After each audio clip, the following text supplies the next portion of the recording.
Pour la chronique cinéma maintenant, Oui. Mathieu est avec nous afin de nous proposer un film, Oui. mais on vous conseille peut-être d'attendre parce qu'il va sortir sur Netflix. Donc, Oui. je vais te laisser expliquer ça Ouais, à nos téléspectateurs. Wow. Mais Réveille-toi, homme mort, Oui. avec Daniel Craig. Daniel Craig. Oui, donc parle-moi un peu, Matt, de ce film que tu as apprécié. C'est ça. C'est bon. C'est de Rian Johnson. En fait, c'est le troisième film de la série Knives Out. OK. Il faut avoir vu les autres pour aller... on est capable de comprendre. C'est différent. OK. En fait, grosso modo, c'est que Daniel Craig est dans les trois. C'est le seul personnage qui revient. Il joue un enquêteur qui s'appelle Benoît Blanc.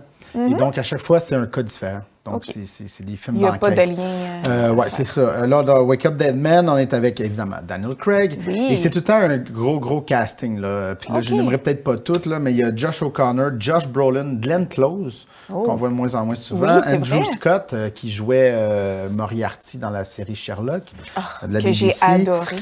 Jeremy Renner, Mila Kunis et quelques autres encore. Donc, cette fois-ci, Benoît Blanc, là, on le voit déjà avec les images à l'écran, va faire équipe avec un jeune curé parce que ils doivent résoudre le meurtre d'un prêtre qui va mourir pendant une messe.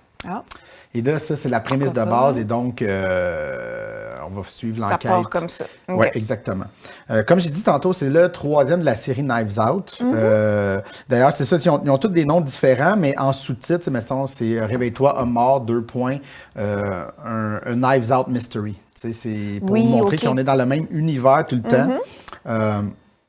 Et c'est de Rian Johnson, un réalisateur que j'aime quand même bien. Il y a quelques films bizarres, mais c'est un gars qui essaie des choses. Mais il a déjà fait beaucoup dans le thriller. Dans ses débuts, là, Brick, c'est un film méconnu, mais qui était incroyable. Looper avec Bruce Willis. Il y avait souvent des trucs un peu mystérieux. Et là, il a fait Knives Out en 2019, qui a été un méga succès au cinéma. C'est sorti nulle part, personne n'attendait ça et ça avait vraiment fait un gros hit. Et Netflix a décidé d'acheter la franchise pour beaucoup d'argent. Ils ont beaucoup d'argent aussi. Ouais, puis ça, je vais en parler tantôt. C'est peut-être un problème qu'ils ont beaucoup d'argent. Et donc, on est dans le style, les Anglais appellent ça des whodunit. Qui l'a fait? C'est le style qui a été popularisé, mettons, par Agatha Christie. L'idée qu'on a un meurtre, 8 suspects, puis là, on enquête. Mais Rian Johnson essaie, à chaque film, de jouer avec les codes de ça. Il essaie de s'amuser avec le style.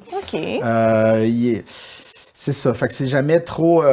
c'est ça. Chaque film a un peu sa couleur.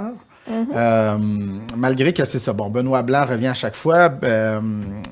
C'est ça, Daniel Craig il a l'air de s'amuser là-dedans. Il y a un personnage, Benoît Blanc, il a un accent improbable du fond du sud des États-Unis. Il s'habille tout le temps chic, puis il est un peu flamboyant, très bubbly. On l'a pas vu souvent dans des genres de rôles de même, là, surtout que ça, James Bond, on s'entend qu'il souriait pas beaucoup. Là. Non. On veut pas qu'il sourie. Non, on veut juste qu'il flexe les muscles comme un homme. Exactement.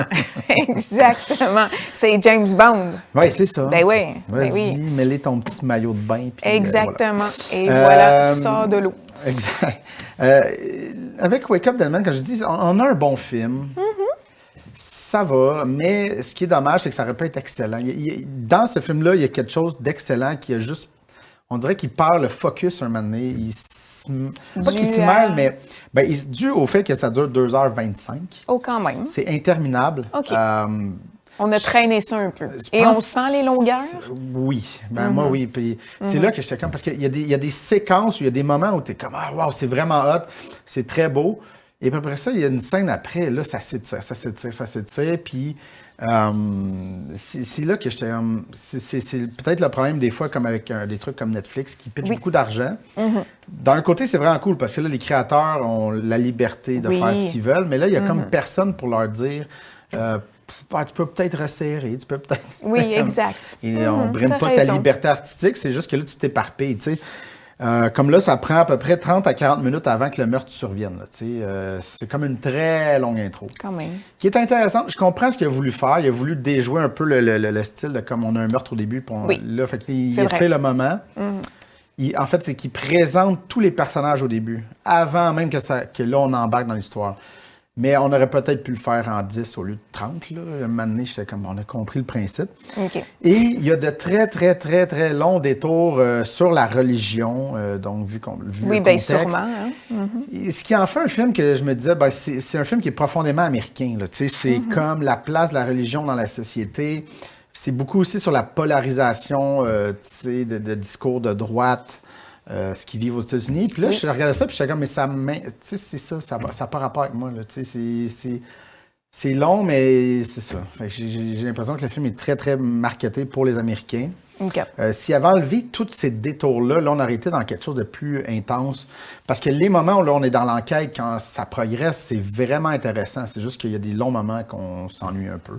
Ouais. C'est tout. Mais bon, si vous l'écoutez sur Netflix, vous pourrez faire la vaisselle en même temps dans ces moments-là. Aller partir une brassée de lavage. Je parle pour toi. Là, chercher le linge, le plier devant la télé. Oui. Non, c'est pas très le fun d'écouter la télé avec moi. Tu aurais le temps là-dedans de faire tes tâches. Écoute, exactement. En 2h30, j'ai le temps de tout faire. Oui, c'est ça. Quand tu vas voir que le curé commence à parler là, de ma place de curé dans la société. Va chercher ta brassée. Va faire autre chose. Exactement. Puis c'est ça. J'avais une petite montée de là à faire sur Netflix. Parce que là, c'est dans l'actualité. Puis... récemment, oui, c'est ça. Là, ils sont en train d'acheter Warner Bros. La compagnie. Oui, mais c'est ça. Mais ça, c'est... En fait, parce que, tu sais, Netflix, c'est en train de tuer le cinéma. En fait, leur but, c'est carrément de tuer ça. Mais ça va... En achetant une grosse compagnie comme Warner Bros. Qui font des hits...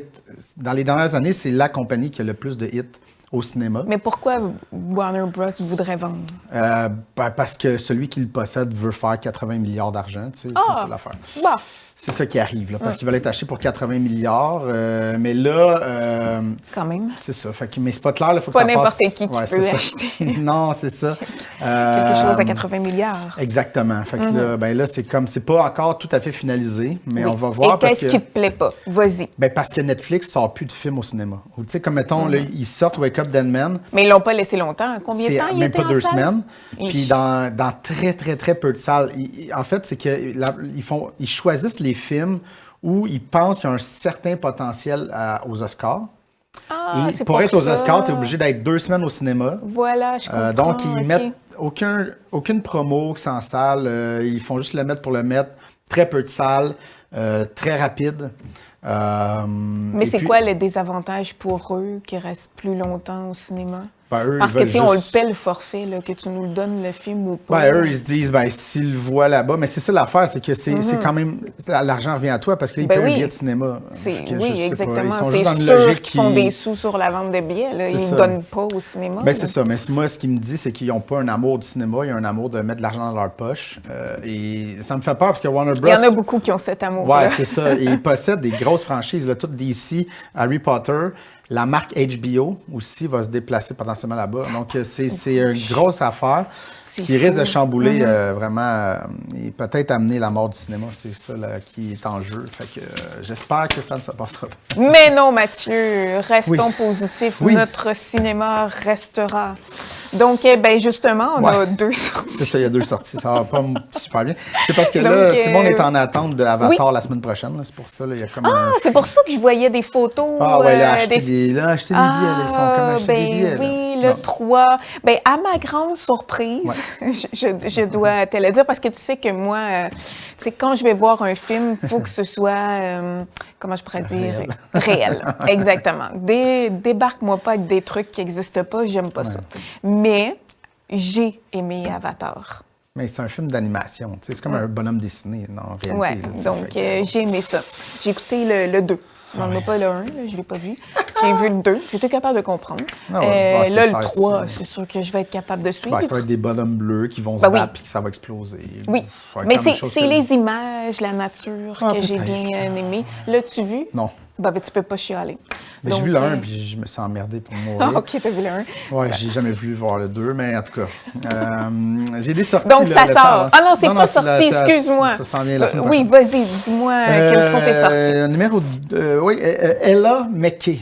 Un film. Un film de filles. Ben, un film de filles. En fait, je suis allé voir l'annonce, puis ça a l'air quand même intéressant. Ah, bon. C'est de James L. Brooks. Je sais pas si c'est bon, encore les critiques sont pas sortis. James L. Brooks, il a 85 ans. Écoute, il fait des films depuis longtemps, mais ce gars-là a gagné plein d'Oscars, là, tu sais, avec Terms of Endearment des années 80, un gros film avec Jack Nicholson. Bon, quand même. Il a fait, puis lui, il fait un genre de film. J'ai regardé l'annonce, puis ça faisait très années 90, tu sais, le genre de film un peu comédie dramatique. C'est une fille qui. C'est qui l'actrice? J'essaie de la reconnaître, Emma mais elle a la Mackey. tête baissée. Je la connaissais pas. Elle s'appelle vraiment comme ça? Mais elle s'appelle Emma Mackey, puis elle joue Ella Mackey. C'est vraiment très drôle.